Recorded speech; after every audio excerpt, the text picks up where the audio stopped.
Petugas dibantu warga berusaha mengevakuasi 3 pekerja yang tak sadarkan diri di atas truk krain. Korban yang merupakan pekerja dinas lingkungan hidup tersengat listrik setelah kabin krain menyentuh kabel listrik. Satu orang terpental ke bawah dan satu lagi tersangkut. Operator krain juga ikut menjadi korban.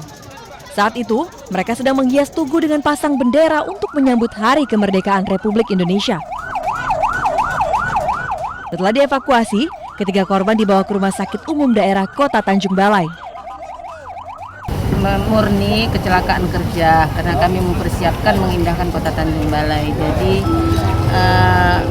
pelaku istilahnya pekerja kami itu memang anggota Dinas Lingkungan Hidup yang memang ingin mengindahkan Kota Tanjung Balai, tapi kronologisnya mungkin karena alat yang kami pakai itu besi agak bersenggolan dengan kabel yang ada, jadi terjadi. Hingga kini, ketiga korban masih dirawat intensif di ruang instalasi gawat darurat karena luka yang cukup serius. Dari Tanjung Balai, Sumatera Utara, Ulil Amri, iNews melaporkan.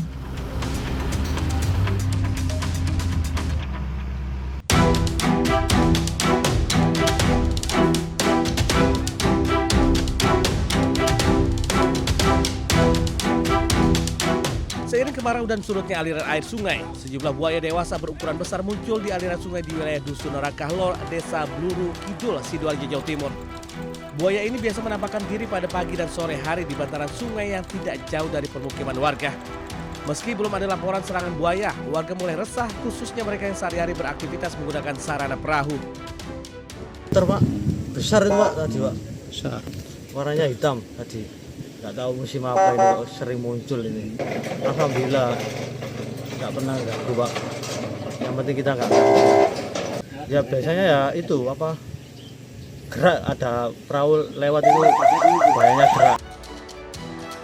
Sementara itu, meski kemunculan buaya dewasa di permukiman sungai ini telah dilaporkan warga ke perangkat desa setempat, namun hingga kini belum ada tindakan apapun.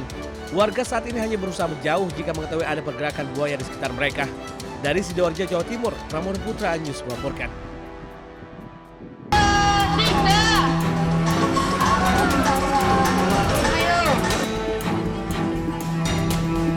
Bergelantungan di tali flying fox hingga berjalan di atas tongkat bambu di sungai, warga Surabaya antusias ikut lomba Agustusan yang berbeda dari biasanya. Peserta juga harus lewati ban bekas yang mengapung, gelantungan di pelepah pisang, hingga kayu sepeda di jembatan papan.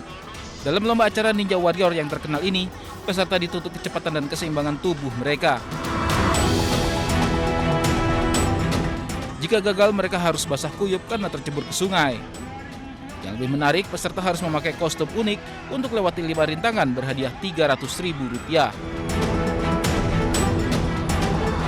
Ini kostum hantu kali, bukan hantu rimba. Persiapannya berapa lama? Persiapannya 3 hari. 3 hari buat ini ya? Iya, 3 hari. Dari bahan apa aja nih? Ini dari bahan pertama apa ini? Kayu. Dan banyak dari hulu sama suplek. Terus ini tali rafia.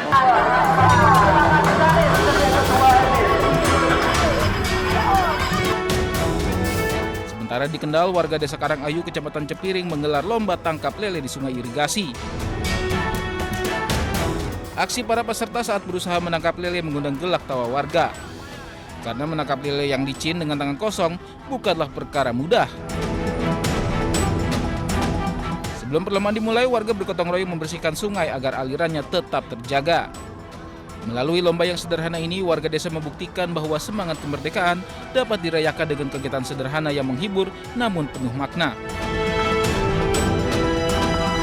Dari Surabaya, Jawa Timur dan Kendal, Jawa Tengah, Rahmat Ilyasan dan Edi Prayetno, iNews melaporkan.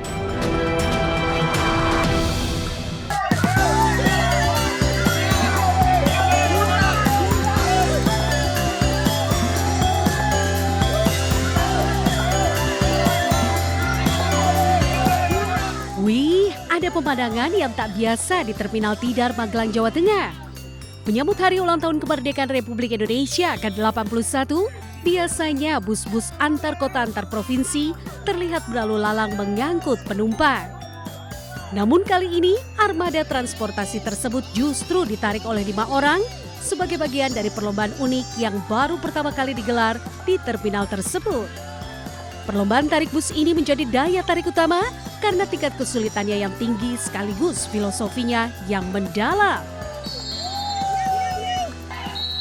Bus yang digunakan berbobot lebih dari 10 ton yang ditarik 5 orang peserta sejauh 25 meter. Dan keunikan lomba ini juga terlihat dari keberagaman pesertanya. Tidak hanya dari petugas internal terminal saja, peserta juga datang dari kalangan pedagang asongan, agen bus, pelaku UMKM, hingga instansi keamanan. Enggak susah sih, seneng aja, lumayan berat. Tapi juara nggak tapi? Sempat juara? Sempat juara, ini mau diulang lagi, sekali lagi. Wah, semangat sekali ya bapak-bapak ini. Hati-hati nyeri otot, Pak. Jangan lupa diurut pakai minyak gosok.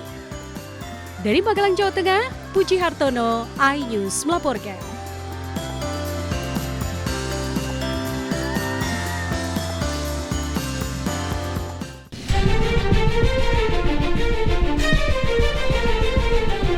Asap tebal membumbung tinggi dan meluas di lokasi kebakaran di tempat pembuangan akhir Cimiru, Jalaksana, Kuningan.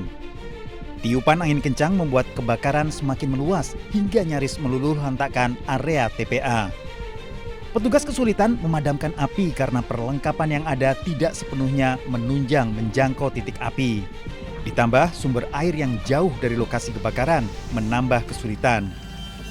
Medan terjal di tengah kepungan asap tebal bisa membahayakan kesehatan maupun keselamatan.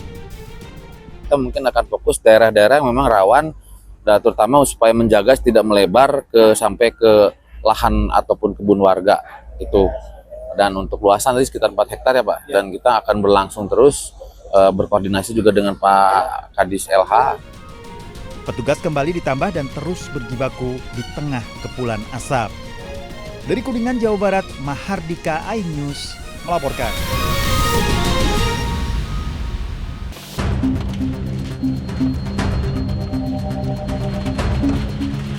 Menggunakan alat berat, sedikitnya 58 bangunan liar yang ada di trotoar, bahu jalan, hingga saluran drainase di Jalan Raja Wali Kota Bandung dibongkar petugas. Para penghuni hanya bisa pasrah menyaksikan pembongkaran bangunan. Karena ini merupakan penertiban, jadi kita menertibkan bangunan liarnya. Jadi kita tidak ada kompensasi atau bentuk apapun juga karena memang mereka telah menyalahi peraturan daerah Kota Bandung tentang KT. Pembongkaran bangunan liar ini untuk mengembalikan fungsi fasilitas umum agar dapat digunakan masyarakat dengan aman dan nyaman. Dari Bandung, Jawa Barat, Billy Maulana Finkran, iNews melaporkan.